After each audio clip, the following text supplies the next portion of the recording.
Last के 50 दिन बाकी है और अगर तुम अब ये सोच रहे हो कि सीए फाउंडेशन क्लियर करना इम्पॉसिबल है तो ये वीडियो एंड तक देखिए ना। मेरा नाम है सत्यम पांडे और मैंने सीए फाउंडेशन में 2026 क्लियर किया है 229 मार्क्स से। और इस वीडियो में वही स्ट्रेटेजी शेयर करूंगा जो लास्ट के डेज में तुम फॉलो करके पास हो सकते हो अगर तुमने पढ़ाई स्टार्ट नहीं की है। और अगर तुम पढ़ाई कर चुके हो भाई या फिर आधा से ऊपर तुम्हारा सिलेबस कंप्लीट हो गया है तो भी मैं तुमको प्रॉपर रोड मैप दूंगा कैसे आगे कंटिन्यू करना है पढ़ाई को। सबसे पहले ये बात समझ लो, लास्ट के 50 डेज में तुम्हारा टारगेट AIR लाना नहीं है भाई, तुम्हें सिर्फ और सिर्फ पास होना है। मेरा भी लास्ट के डेज में यही टारगेट था भाई कि मैं कम से कम बस पास हो जाऊँ। तो इस वीडियो में डिवाइड करूँगा 4 पार्ट में। सबसे पहला है लॉ, सेकेंड है अकाउंटिंग, थर्ड है क्वांट्स एंड फोर्थ है इकोनॉमिक्स। और इस वीडियो में भी बताऊंगा भाई कि लास्ट के टाइम में तुम कैसे क्या करना है और क्या क्या मिस्टेक अवॉइड करनी है। तो चलो इस वीडियो को स्टार्ट करते हैं बिजनेस लॉ से। लॉ में सबसे बड़ी गलती करते हैं बच्चे, सबसे पहले स्टार्ट करते हैं वो कॉन्ट्रैक्ट एक्ट से। भाई तुम्हारे पास लास्ट के सिर्फ और सिर्फ 50 डेज बचे। अगर तुम कॉन्ट्रैक्ट एक्ट अभी स्टार्ट उठा लोगे करना तो भाई तुम्हें बहुत टाइम लग जाएगा वो सिर्फ और सिर्फ कॉन्ट्रैक्ट एक्ट कंप्लीट करने में। तो मैं तुम्हें देता हूँ भाई कि तुम क्या बोलते हैं उसको, सीक्वेंस देता हूँ कि तुम्हें कैसे कैसे चैप्टर्स करने हैं। सबसे पहले तुम्हें करना है भाई, स्टार्ट करना है कंपनीज एक्ट से। उसके बाद करना है तुम्हें पार्टनरशिप एंड देन छोटे छोटे चैप्टर्स IRF, LLP एंड उसके बाद तुम उठाओ सोगा को and then negotiable instrument act and सबसे लास्ट में तुम उठाओ भाई कॉन्ट्रैक्ट एक्ट को। जिससे अगर तुम पूरा नहीं भी पढ़ पाओ तो कम से कम इंपॉर्टेंट यूनिट्स जो कि हैं 7, 8, 9 और तुम सर्च करना भाई बाकी मिल जाएंगे। या फिर अगर तुम बोलोगे कॉन्ट्रैक्ट एक्ट के स्पेशल इंपॉर्टेंट यूनिट्स के वीडियो बनाने के लिए भाई मैं भी वो बना दूंगा। एंड अगर तुमने स्टडी अभी स्टार्ट ही नहीं किया है तो सबसे पहले तुम्हें देखना है डिटेल्ड लेक्चर अपने फेवरेट टीचर की। मैं भाई अगर तुम मुझसे पूछोगे तो मैं बोलूँगा सबसे पहले तुम चैतन्य जैन सर के तुम डिटेल्ड 1 शॉट देख लो भाई, बहुत ही यूज़फुल है। मैंने उन्हीं से पढ़ा था लॉ एंड मेरे आए थे 49 मार्क्स बिजनेस लॉ में। यस, एंड सबसे पहले तुम डिटेल्ड 1 शॉट देखो एंड देन उसके बाद तुम लर्न करो भाई। रटना नहीं है, लर्न करना है एंड देन उसको तुम रिवाइज करना है। रिवाइज जब तक तुम नहीं करोगे डेली भाई तुम्हें लर्न नहीं होने वाला है लॉ। अगर तुम सोच रहे हो एक दिन पूरा रगड़ के पढ़ लो एंड अगले 10 दिन पढ़ोगी ना तो फिर ये सब नहीं होने वाला, पास नहीं हो पाओगे भाई तुम, सिंपल बात है। एंड देन अगर तुमने 1 शॉट देख लिया है, लर्न कर लिया है, देन लास्ट के टाइम में तुम्हें करना है भाई RRR सीरीज़। चैतन्य जैन सर की भाई सबसे बेस्ट सीरीज़ है RRR, जिससे तुम्हें राइटिंग प्रैक्टिस भी हो जाएगी, तुम साथ साथ में लिख भी सकते हो। यस, यही है स्ट्रेटजी। लेकिन जो मैं सीक्वेंस बताया भाई तुम्हें उसे ही फॉलो करना है, सबसे बेस्ट रहेगा। अकाउंटिंग में सबसे बड़ी मिस्टेक करते हैं बच्चे, सिर्फ और सिर्फ वो 1 शॉट देखते हैं एंड चले जाते हैं भाई पेपर देने के लिए। मैं तो भाई पास हो जाऊंगा, मैंने 12th में पढ़ रखी है, हो जाएगा। लेकिन सबसे पहली चीज़ भाई जो तुम्हें करनी है, अगर तुमने पढ़ा नहीं है या फिर अगर तुम पढ़ भी रखे हो तो सबसे पहले तुम्हें किसी 1 शॉट देखना है, किसी भी डिटेल्ड 1 शॉट किसी भी टीचर्स का भाई जिससे तुम कंफर्टेबल हो। मैं सजेस्ट करूँगा कि सबसे पहले तुम अगर डिटेल 1 शॉट देखना है तो हार्दिक मंचना सर की 1 शॉट देखो एंड देन लास्ट के टाइम में तुम्हें नितिन गोयल सर की मैराथन अटेंड करनी है भाई, बेस्ट है वो। नितिन गोयल सर एक नंबर है भाई। सबसे पहले सुनो तुम्हें क्या करना है अकाउंटिंग में। सबसे पहले तुम अपना कॉन्सेप्ट स्ट्रॉन्ग करो किसी के डिटेल 1 शॉट देख के एंड देन तुम उस चैप्टर के PYQs करो एंड अगर ये दोनों चीज़ हो जाए तो फिर तुम उठाओ अपने RTP को, RTP, MTP, उन्हें सॉल्व करो। बस तुम्हें ये बात रखना है भाई कि इन लास्ट 50 डेज में तुम्हें हर दिन क्वेश्चन सॉल्व करने हैं। सिर्फ और सिर्फ देखना नहीं है भाई कि देख लिया हो गया, मुझे आता है, मैंने पढ़ रखी है 11th में 12th में, मेरा बेसिक स्ट्रॉन्ग है। ऐसा कुछ नहीं होगा भाई, तुम्हें सॉल्व करना पड़ेगा। तो सबसे पहले तुम सॉल्व करना हर दिन एंड देन और क्या। मेरे यही करके आए थे भाई 60 मार्क्स एग्जाम्शन होता नहीं है फाउंडेशन में, पर मेरे तो 60 मार्क्स आए थे अभी हाल ही में। तो या अकाउंटिंग में तुम इस स्ट्रेटजी फॉलो कर सकते हो। हार्दिक मंचना सर के 1 शॉट देखना एंड देन एग्जाम टाइम में तुम देखना भाई नितिन गोयल सर के मैराथन, एक नंबर टीचर है वो। तो अब हम बात करेंगे भाई एक ऐसे सब्जेक्ट की सीए फाउंडेशन में जिससे सब बच्चों की फटती है भाई, सब मतलब 90% बच्चों की तो फटती है, क्वांटिटेटिव एप्टीट्यूड। एंड मेरी भी फटी थी भाई, ऑब्वियस सी बात है, क्योंकि भाई मैं तो नॉन मैथ्स बैकग्राउंड से था जिसकी 9th और 10th में भी मैथ्स अच्छी नहीं थी।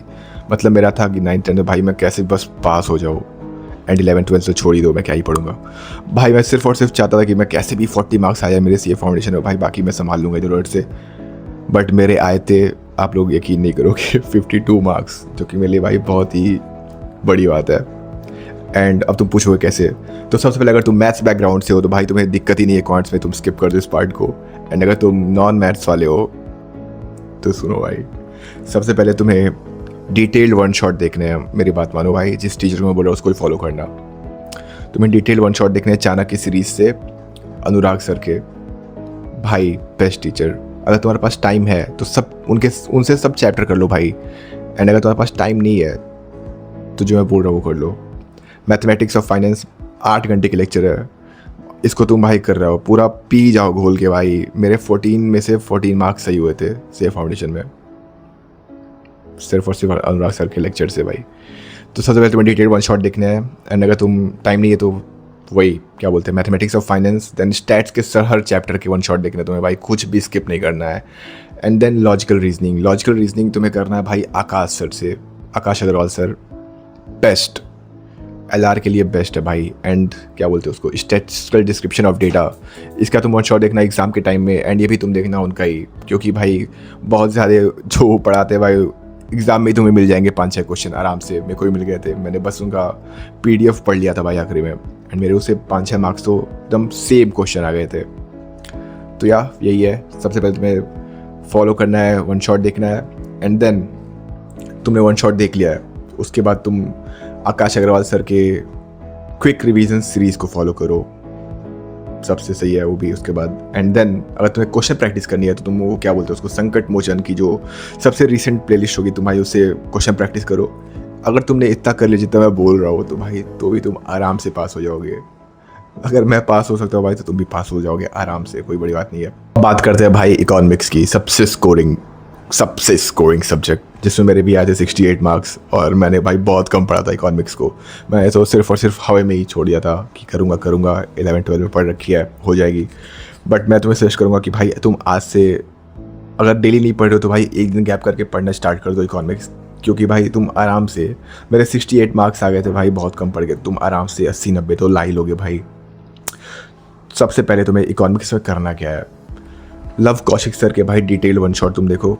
एंड देन तुम PYQs करो, यूट्यूब पे तुम्हें सब मिल जाएगा। एंड देन जब तुम्हारे एग्ज़ाम्स आने वाले होंगे तो तुम्हें भाई MV सर की लाइव मैराथन, लाइव नहीं रिकॉर्डेड मैराथन देखनी है भाई, माइक्रो मैक्रो, एक नंबर वन शॉट है भाई उनकी, मैराथन है सॉरी। बहुत क्वेश्चन तुमको सेम मिल जाएंगे MV सर के भाई, वो डिटेल्ड मैराथन तुम मिस नहीं करना भाई, मैं तो बोल रहा हूँ, मिस भी करना भी नहीं है तुम्हें, कुछ भी हो जाए। एंड देन PYQs करो, बहुत है भाई, इतना मेरे 68 मार्क्स आ गए थे, सोचो इतने में ही। तो यस, यही थी भाई मेरी चारों सब्जेक्ट की स्ट्रेटजी। अब मैं तुम्हें बताता हूँ भाई डेली तुम्हें कैसे पढ़ना है, मतलब daily time table, and then mistakes जो तुम्हें अवॉइड करनी है। तो इस लास्ट के 50 डेज़ को भाई तुम्हें कैसे यूटिलाइज करना है, पहले 30 दिन तुम्हें फोकस करना है भाई अपने सिलेबस को कंप्लीट करने पे, सिर्फ और सिर्फ सिलेबस पे ध्यान दो तुम इस 30 दिन में। एंड देन PYQs करते जाओ, साथ साथ जो तुम चैप्टर्स कंप्लीट करते जा रहे हो इन 30 दिन में, तुम उसके साथ उसके PYQs भी निपटा दो भाई। एंड देन जो लास्ट के 10 डेज़ बचेंगे, लास्ट के नहीं मतलब उसके बाद के 20 दिन में से 10 दिन जो बचेंगे, उसमें तुम्हें करना है RTP, MTP and weak chapters, जो भाई तुम्हारे कमज़ोर चैप्टर्स है, जिसमें तुम्हें लगता है कि थोड़ा थोड़ा मैं भूल गया हूँ या फिर मुझे थोड़ा सा उस पर प्रैक्टिस करने की ज़रूरत है, तुम उन पे फोकस करो। एंड देन लास्ट के 10 डेज़ तो भाई फुल ऑन रिवीजन के लिए रिवीजन करो, उसमें अपने मॉक टेस्ट दो, लॉ के, अकाउंटिंग के, टाइमर लगा के भाई कि तुम टाइम के अकॉर्डिंग कैसे मैनेज करोगे अपने एग्जामिनेशन में, पैनिक कैसे नहीं होगा तुम्हें। यही करो भाई लास्ट के 50 डेज़ में, मेरी बात मानो बस, यही करो। एंड अब मैं बात करूँगा भाई मिस्टेक्स जो तुम्हें अवॉइड करनी है। सबसे पहली, हर दिन टीचर चेंज करने, भाई तुम आज किसी और टीचर का वन शॉट देख रहे हो, कल किसी और टीचर का वन शॉट देख रहे हो, परसों किसी और टीचर का वन शॉट देख रहे हो, तो भाई ये करना बंद कर दो। जो मैं बोल रहा हूँ भाई उन टीचर को फॉलो करो अगर तुम कंफर्टेबल हो तो, एंड अगर तुम नहीं कंफर्टेबल हो तो भाई किसी एक टीचर को पकड़ो जिसका तुम कंफर्टेबल हो, एंड उसके वन शॉट देखो आराम से। एंड दूसरी मिस्टेक, सिर्फ और सिर्फ लेक्चर्स देखना। भाई लेक्चर देखने से क्या होगा, तुम्हारा दिमाग इतना तेज़ तो है नहीं भाई कि तुम सुन लिए हो गया एग्ज़ाम में भर के आ गया, भाई ऐसा नहीं होने वाला है, सिंपल सी बात है। तो सबसे पहले तुम्हें करना है क्वेश्चन प्रैक्टिस करना है भाई, लेक्चर देख रहे हो फिर उसके क्वेश्चन प्रैक्टिस करो। एंड तीसरा चीज़, PYQ को छोड़ देना, ये भी भाई मत करना, क्योंकि भाई बहुत से ज़्यादा PYQ जो सेम आ जाते हैं भाई, बस नाम की अकाउंटिंग का नाम चेंज कर देगा। मैथ्स में तो भाई सेम ही आते हैं, इको में भी सेम ही आ जाएंगे, लॉ में तो क्या ही है, लॉ में तुम्हें रटना ही है। तो PYQ करना ही पड़ेगा भाई, तभी तुम्हें ज्ञान मिलेगा कि कैसे क्वेश्चंस आते हैं, कैसे केस स्टडीज़ को तुम्हें मैनेज करना है।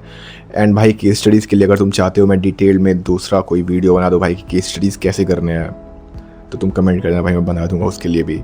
एंड इन मिस्टेक्स को तुम क्या बोलते हैं अवॉइड करना, एंड जैसे मैंने बोला भाई वैसे स्टडी करो, तुम्हारा भाई आराम से क्लियर होगा, मेरा क्लियर हो गया, तुम लोग का भी क्लियर होगा भाई। बस एक बात याद रखना, 50 दिन कम नहीं होते भाई। अगर तुमने नहीं भी पढ़ा है, अगर तुमने नहीं भी पढ़ा है भाई, तो भी 50 दिन बहुत ज़्यादा हैं, बहुत होते हैं भाई 50 दिन। अगर तुम कंसिस्टेंसी डिसिप्लिन से पढ़ोगे हर दिन 8 से 10 घंटे मिनिमम भाई, इतने तुम्हें पढ़नी है कुछ भी करके, बहुत ज़्यादा होते हैं 50 दिन। एंड मेरा क्लियर हुआ भाई, तुम लोग का क्लियर होगा, 100% क्लियर होगा। जैसे मैं बोला वो बात मानो। एंड इस वीडियो को भाई लाइक कर दो, शेयर कर दो एंड सब्सक्राइब कर दो। एंड अगर तुम्हें कोई भी हेल्प चाहिए, कोई भी रिसोर्सेज चाहिए, तो मैंने भाई डिस्क्रिप्शन में दे लिया टेलीग्राम का लिंक, फाउंडेशन वालों के लिए एंड इंटर वालों के लिए भी मैंने दे रखा है, तो तुम ज्वाइन करो टेलीग्राम पे। तुम्हें कोई भी रिसोर्सेज चाहिए भाई, तुम बस उसे मैसेज कर दो, मैं तुम्हें प्रोवाइड कर दूंगा, तुम्हें कोई भी रिसोर्सेज चाहिए। एंड मैंने अब सी इंटर की जर्नी स्टार्ट करने वाली है भाई, मेरा मतलब मैंने बैच ले लिया है। एंड अब मैं अपलोड करूँगा इस पे सी इंटर के डेली व्लॉग्स, कैसे मैं पढ़ रहा हूँ, क्या पढ़ रहा हूँ, तो बने रहना भाई, वो भी तुम एंजॉय करना। Thank you so much for watching. अगर नॉलेज मिला हो, ज्ञान मिला हो कैसे पढ़ना है, फॉलो कर दो, फॉलो मतलब सब्सक्राइब कर दो। एंड लिख के जाओ भाई कमेंट में कि मैं AI यार नहीं लेकिन पास तो हो ही जाऊँगा भाई। Thank you so much for watching.